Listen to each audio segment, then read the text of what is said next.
All right, let's go, because you know what I came here to do. I don't get paid for overtime. I'm here to fight. I've been told that ESSUMAN has not split with Frank Warren. He's still a Queensberry fighter, but I don't understand why he's 18-0 with the British and Commonwealth titles, which are pretty prestigious titles for a domestic fighter. Why is he fighting on the undercard on EUBANK versus Liam Smith on Sky?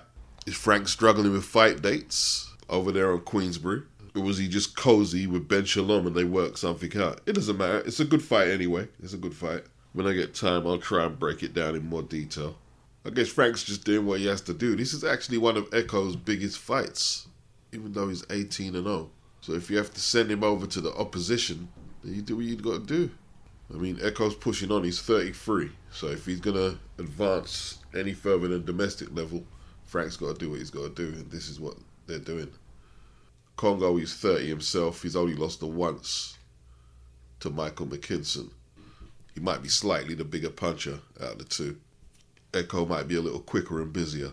Fraser Clark, after having a tougher time than expected against Khalil Sokolowski, he'll be back.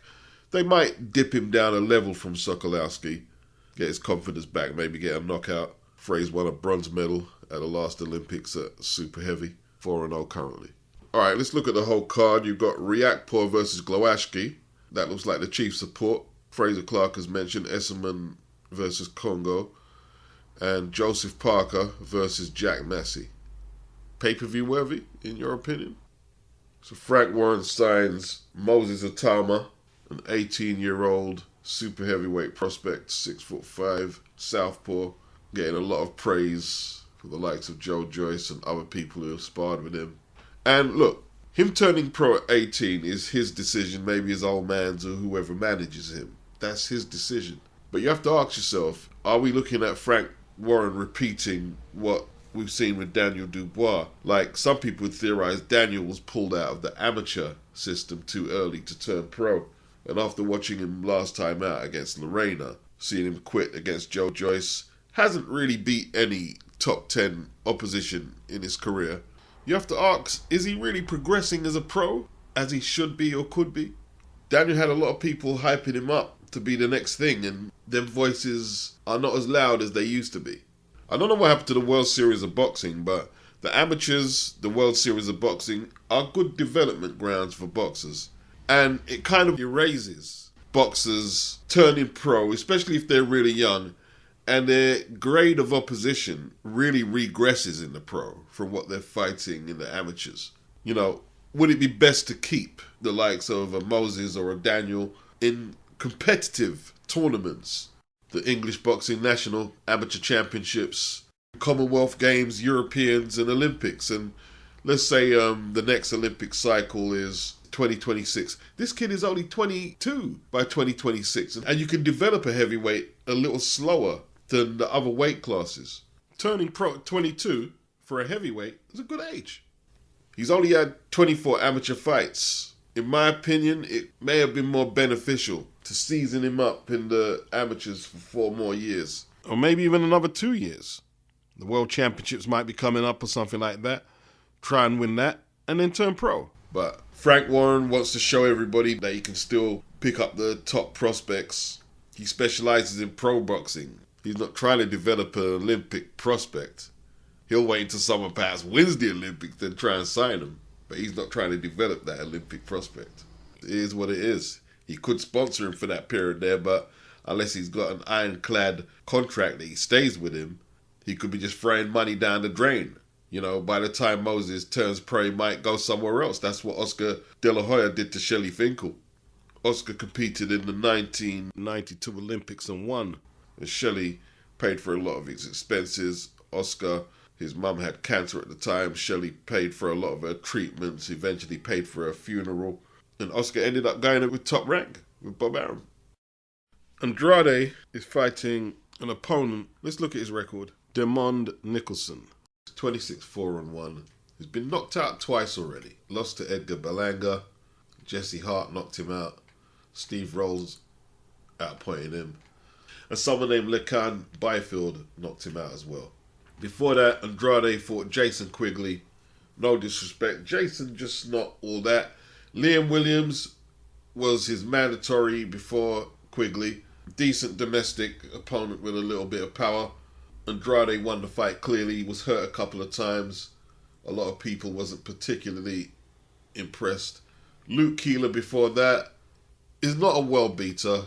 One of his best performances and opponents was Selecki, who had been previously beaten by Danny Jacobs, and he did look good in that fight.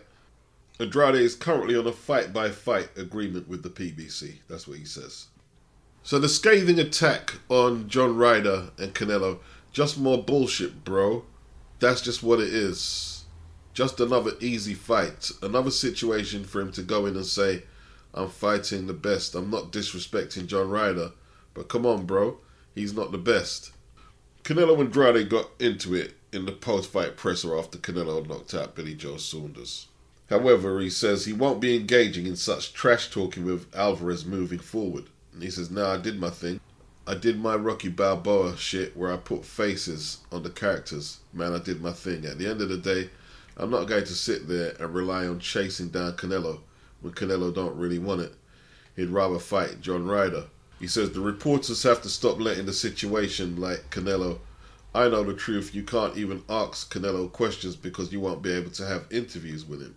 You can't give him real backlash because you never speak to him. I understand it's a business for everybody, bro. Everybody wants conversations with people, but if you mention Demetrius Andrade, there's no conversation, there's no questions. Now, quoting Boxing Scene, despite taking on the likes of the WBA light heavyweight champion Dmitry Bivol and beating Gennady Golovkin, the only man so far as a pro to do so, Andrade feels Alvarez is taking the easy way out by fighting Ryder. He believes that fighters as himself and Jamal Charlo as the only legitimate options for Alvarez. He said, of course, Ryder is the worst of options when you got Jamal Charlo, when you got Demetrius Andrade, when you've got the rematch with Bivol, when you've got other guys that's been champion in the same weight class as him, Andrade said. Alvarez has repeatedly called for a rematch with Bivol, and that fight could happen in the fall of 2023. You sound like a Canelo fan over there, bro, Andrade continued, referring to his interviewers. You'd rather see him fight John Ryder than Charlo because he's inactive. What kind of shit is that? What type of excuse is that? I'm inactive too. What does that mean? He don't fight me? At the end of the day, it's a situation like that. You take the opportunity if it's presented to you.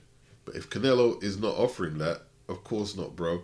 There's nothing promised, bro. Like, I don't understand why you guys acting like this shit is promised, bro. If I'm off for a whole year and Canelo's like, let's tango, I'm going to be like, yeah, let's do it.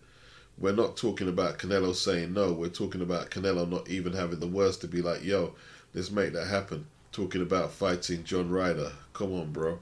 Is he crediting himself and Jamal Charlo a little high? I mean, Jamal Charlo and Dimitri have got nothing but criticism for the whole year. Neither of them have fought for the whole year, and you've put yourself and Charlo up as potential candidates to get the Canelo bag, and neither of you have fought for the whole year. At least Golovkin fought Murata in a unification, in a high-grossing fight in Japan. At least he did something, and you guys are a lot younger and have done less than Golovkin.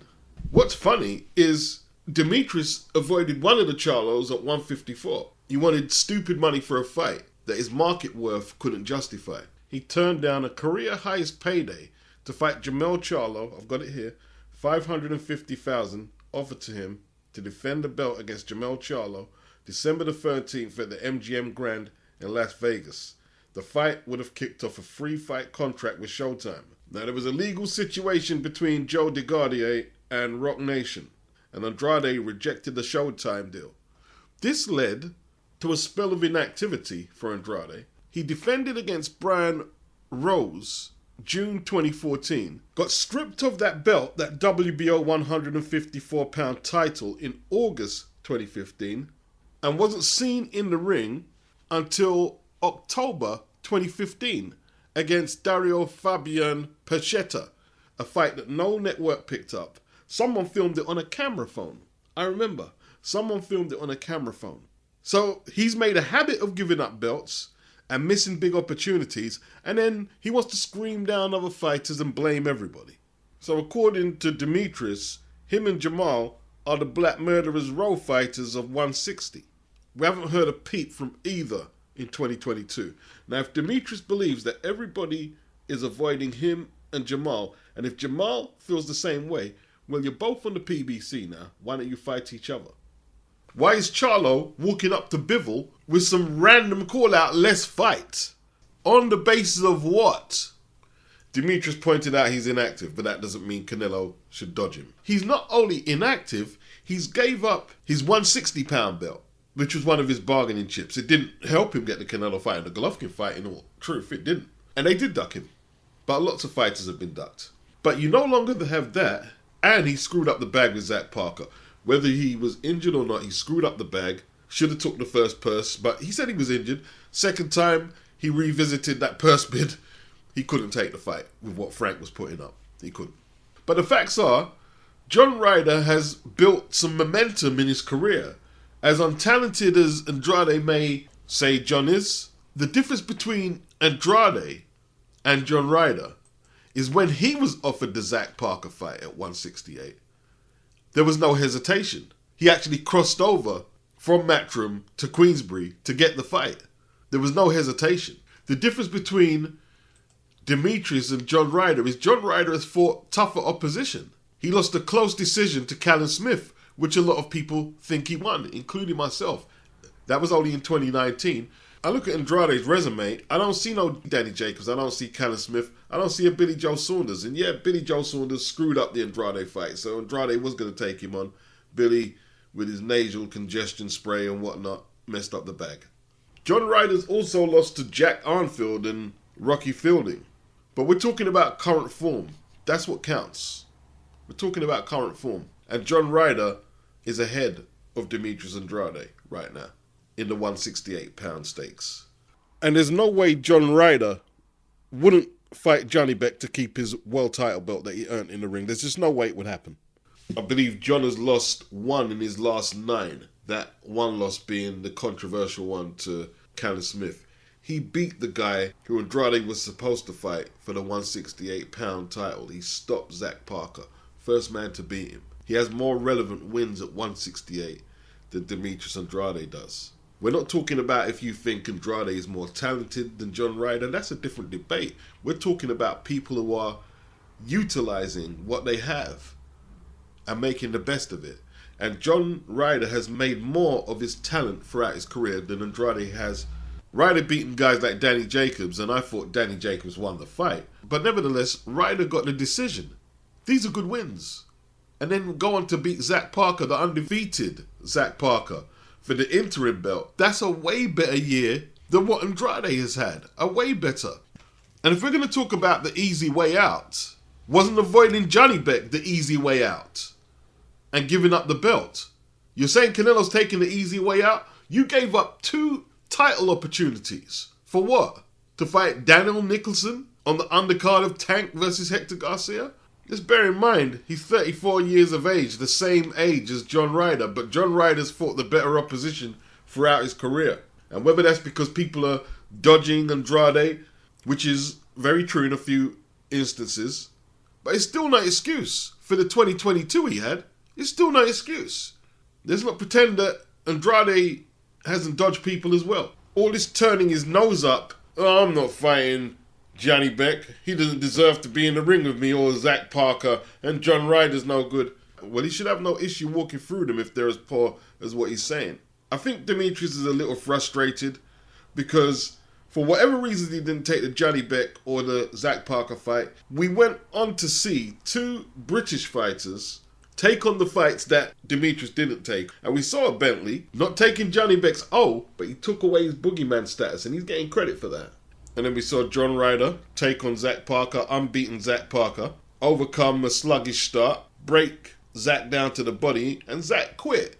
So everybody's looking at it now. These were winnable fights for Demetrius Andrade, but where was he? Where was he? He's here now, complaining about Canelo ducking and dodging and how poor John Ryder and Johnny Beck are. Probably doesn't think much of Zach Parker. But where was he? You got to be there to take your opportunities. Jake Donovan done this article, 2nd of May 2022. Andrade shoulder injured, pulls out of the Zach Parker fight. This is when Frank put a whole load of money on the table for Demetrius to fight. So he said his shoulder's injured. But I'm assuming the shoulder miraculously healed itself because on the 25th of July, he offered EUBANK $1 million to fight for the middleweight title. How come the Zach Parker fight wasn't rescheduled if he was fit to fight? And he still had the 160-pound belt as well. So he had everything on the line. He had 2 title fights at 2 different weights to take. All he had to do is pick one. He did neither. Why are you calling out EUBANK when if you fight EUBANK, you're going to get stripped? Why are you calling out Chris EUBANK? And the video was strange as well. Chris EUBANK, you got offer a lot of money to fight me, bro. Over $1 million. For me, it's like over $1 million, bro. We're talking like, I'm not like, it's not for the fan's sake, bro. It's for your pockets, for your dad. It's for, like, your mom, your dad. I don't know if you got kids. I got kids. I got 4 kids, bro. You feel me? I do what I do. But there's a whole lot of money on the table for me and you to fight for the WBO super. And then when I say super, I mean like super. Not super middleweight champion, but yo, bro, we are stars, bro. You're a star, I'm a star. I'm a superstar, you're a star. Got 2 losses. You're gonna make a lot of money. So let's put this fight together, bro. We're talking about fighting somebody that is not even relevant to the situation. We need all the fans, all the UK fans, all the American fans, all the Cape Verdean fans that's already gonna pull up. Trust me, I got Luxembourg, I got Amsterdam, I got UK, I got Africa. They're gonna pull up to the... EUBANK already had a fight signed with Conor Benn to go. And you're calling him out now? For a fight that, if you take, you'll be stripped because Johnny Beck is your mandatory? Doesn't make any sense. And he sounded inebriated in that video. The aim is global expansion in 2023, reveals Eddie Hearn. So Matchroom staged 31 shows across 9 countries in 2022. Canelo versus Bivol, T-Mobile, Las Vegas. Bivol versus Gilberto Ramirez in Abu Dhabi. Usyk holding off Anthony Joshua in Saudi Arabia. Estrada beating Roman Gonzalez in the rubber match in Phoenix.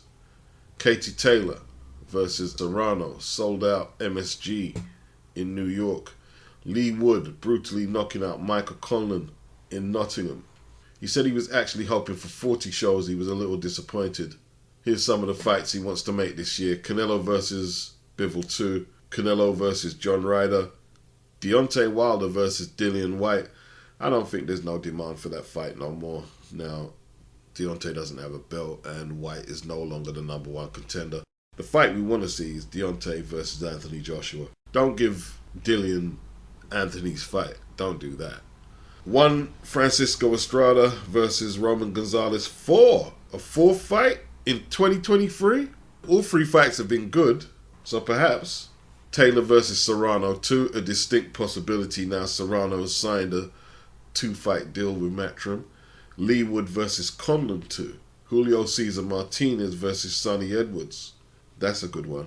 Bam Rodriguez versus Julio Cesar Martinez. That's a good one. Cannon Smith versus Dimitri Bivol. That's a good one. Joshua Buatsi versus Cannon Smith.